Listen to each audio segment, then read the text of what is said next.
লেম্বুর চর, অর্থাৎ স্থানীয়রা লেম্বুর চর বলে।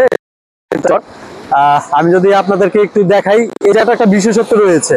আমার হাতের বাম পাশে রয়েছে সুন্দরবনের অংশ। হ্যাঁ, এটা মোহনা, ঠিক আছে। তো এখানে 3 নদীর মোহনা, আসলে 3 নদী বলতে এখানে সমুদ্র হয়ে যায়। তো এই জায়গাটা হলো মোহনা। আর লেবুর চরের যে বিশেষত্বটা রয়েছে, এতক্ষণ ধরে যে জিনিসটা মিসিং ছিল, অর্থাৎ কুয়াকাটার মূল পয়েন্টটা, যেটা দেখেই সবাই আসলে মুখ ফিরিয়ে নিবে এরকম একটা জায়গা। কিন্তু এই মুহূর্তে যেই লেবুর চর অবস্থান করতেছি, এই জায়গাটাকে দেখতে আমার কাছে কক্সবাজার হচ্ছে বেশি ভালো লাগার এখানে বিশেষ একটা কারণ আছে। কুয়াকাটার মেইন পয়েন্ট থেকে এই জায়গাটায় বিচের উপর দিয়ে আপনি ভ্যান, অর্থাৎ আমরা যারা পরিবার নিয়ে আসি তারা আমরা ভ্যানে করে ঘুরতে বিকেল বেলা খুব পছন্দ করি। এখানে চাইলে বাইক ভাড়া করে এবং ভ্যানে করে কুয়াকাটার মূল পয়েন্ট থেকে এখানে আসা যায়, যেটা অতি রোমাঞ্চকর এক ভ্রমণ, যেটা কিনা হয়তো বা প্রাইভেট কারও পাওয়া যাবে না, বা সিএনজি বলেন, অটো যেগুলা ঢেকে আসা হয়, সেগুলো তো এই ফিলটা পাওয়া যাবে না, যেটাতে আমরা যেমন ইনানি যাই কক্সবাজার গেলে। সেই মুহূর্তগুলো আসলে তার চেয়েও অনেক উপভোগ্য এই মুহূর্তগুলো। এইখানে বাম পাশে আমার হাতের ডান পাশে দেখা যাচ্ছে ঝাউবন রয়েছে, আপনারা দেখতে পাচ্ছেন। তো এইখানে সৈকতটা অনেক বড়, এই জায়গাটা সৈকতটা অনেক বড়, হয়তো বা জোয়ারের পানিটা অনেক দূর যাবে কিছুক্ষণের মধ্যেই, কিন্তু এখানে সৈকতটা আসলে অনেক বড় হওয়ার কারণে এখানে বিকেল বেলায় প্রচুর মানুষ আসে। এবং সবাই কিন্তু এখানে যারা পরিবার নিয়ে আসে তারা ভ্যানে করে আসে, এবং যারা আমরা যারা ব্যাচেলার আসি, 2-3 ছেলে বন্ধু মিলে আসি, তারা বাইক নিয়ে আসে। তো এই জায়গাটা খুবই চমৎকার। এখানে সম্পূর্ণ যে অংশটা ভ্যানে করে আসার যে বিষয়টা রয়েছে, সেটা সত্যি অনেক রোমাঞ্চকর।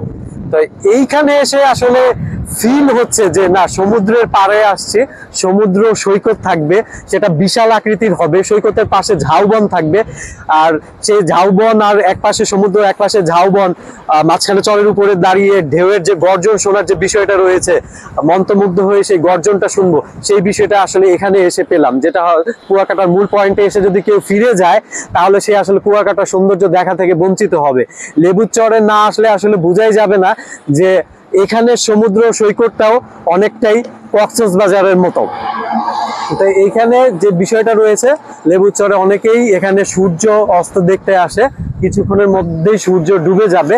তো এই অংশটা সুন্দরবন থাকায় এখানে যে বিষয়টা রয়েছে যে সুন্দরবনের উপরে সূর্যটা ডুবে যাবে, আমাদেরকে সূর্যাস্ত দেখতে আরো কিছু দূর সামনে যাওয়া লাগবে, যেটা আমরা অলরেডি ক্রস করে এসেছি, ওই জায়গাগুলো দেখে এসেছি। তো আমাদের যে সাথী ভ্যান আলা, তিনি আমাদেরকে বললেন যে এই জায়গাটায় সবাই আসে, এখানে একটু উপভোগ করার শেষে সূর্য ডোবার ঠিক আগ মুহূর্তে সবাই ওই জায়গাটায় অবস্থান করে, যেখান থেকে আসলে কুয়াকাটার যেটা বিশেষত্ব রয়েছে, সাগরকন্যা কুয়াকাটা, একই সাথে সূর্যোদয় এবং সূর্যাস্ত দেখার বিষয়টা। তো সেই জায়গাটা আমরা উপভোগ করতে কিছুক্ষণের মধ্যেই চলে যাব। বাট এই জায়গায় যে ফিলটা হচ্ছে, যেমনি বাতাস তেমনি ঢেউয়ের গর্জনও শুনতে পাচ্ছেন, আবার একপাশে ঝাউবন দেখে চোখ জুড়িয়ে যাচ্ছে।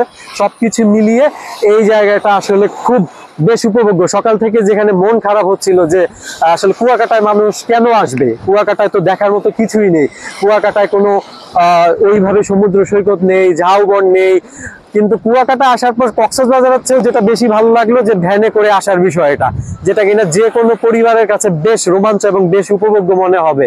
কারণ শেষ বিকেলটাই এইভাবে সৈকতের বালুচরের উপর দিয়ে ভ্যানে করে এক পাশে ঝাউবনকে রেখে আরেক পাশে সমুদ্রকে পাশে রেখে ছুটে চলা, সেই মুহূর্তটা আসলেই রোমাঞ্চকর। তো আমরা আর কথা না বাড়িয়ে সামনের দিকে এগোবো কিছুক্ষণের মধ্যে, যেহেতু সূর্য অস্ত যাওয়ার সময় চলে এসেছে আর অলরেডি জোয়ারও বেড়ে চলেছে, পানিটা আস্তে আস্তে ঝাউবনের দিকে এগিয়ে যাবে। এখন এখানেই বিদায় নিচ্ছি, দেখা হবে সূর্য ডোবার ক্রান্তি লগ্নে।